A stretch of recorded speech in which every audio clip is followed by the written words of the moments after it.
ఎంత విచిత్రంగా తయారైందంటే చంద్రబాబు నాయుడు నైజం. ఆయన తప్పు చేస్తాడు, సాక్ష్యాధారాలతో సంతకం పెట్టి దొరికిపోతాడు. డొల్ల కంపెనీల్లో కంపెనీ అనేదే ఉండదు, కొత్తగా ఒకటి సృష్టించి దాంట్లో డబ్బులు ట్రాన్స్ఫర్ చేసి దాన్ని ఎలా వాళ్ళ అకౌంట్లోకి తెచ్చారో అన్నీ కూడా క్లియర్ కట్గా దొరికిపోయాయి.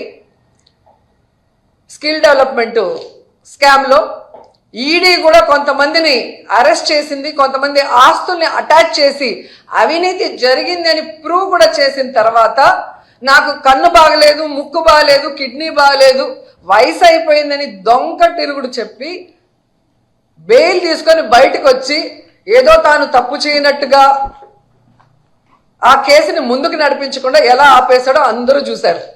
నీకు దమ్ము ధైర్యం ఉంటే ముఖ్యమంత్రి సిబిఎన్ గారు మీకే చెప్తున్నా, స్కిల్ డెవలప్మెంట్ స్కామ్లో మీ మీద పెట్టిన కేసులో మీరు ఎలా సంతకాలు పెట్టి డబ్బును దోచుకున్నారు ఈ ప్రభుత్వంలో అనేది ఈడీ కూడా ఓకే చేసింది.